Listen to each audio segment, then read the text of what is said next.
Кемелұлы Тоқаевтың 2025 жылды жұмысшы мамандықтары жылы деп жариялануына орай өткізіліп отырған Қазақстан Республикасының мәдениет қайраткері, ұлы дала қайраткері, құрмет иесі марапат иегері, лирикалық әнші Мадина Ералиеваның әндерін насихаттаушы және дәріптеуші Нұржамал Әшімханның кез келген еңбек қадірлі атты қайырымдылық концертіне қош келдіңіздер.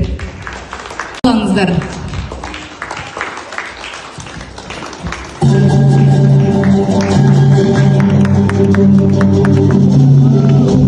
Шашуымызды қабылдаңыздар. Шашу сіздердің құрметтеріңізге, биылғы қарапайым халықтың құрметіне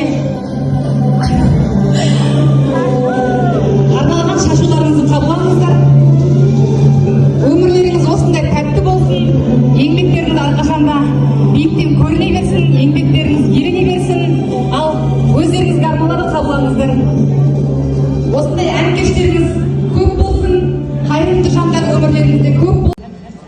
Президентіміз өз жолдауында біз жұмысшы мамандықтарын дәріптеу арқылы қоғамда еңбекқор және нағыз маман болу идеясын насихаттаймыз.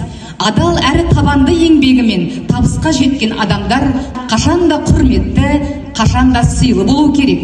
Бір сөзбен айтқанда, біздің қоғамда еңбекқорлық, кәсібилік сияқты қасиеттер өте жоғары бағалануы тиіс.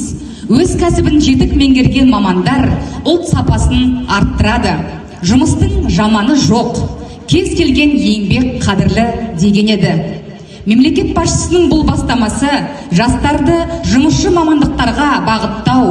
Оның дерегінше, былтыр елімізде еңбекке қабілетті адамның саны шамамен 9,5 миллион болған екен. Соның ішінде 2,5 миллион 300 мыңдайы бүгінде жұмысшы мамандығы бойынша жұмыс істейді екен.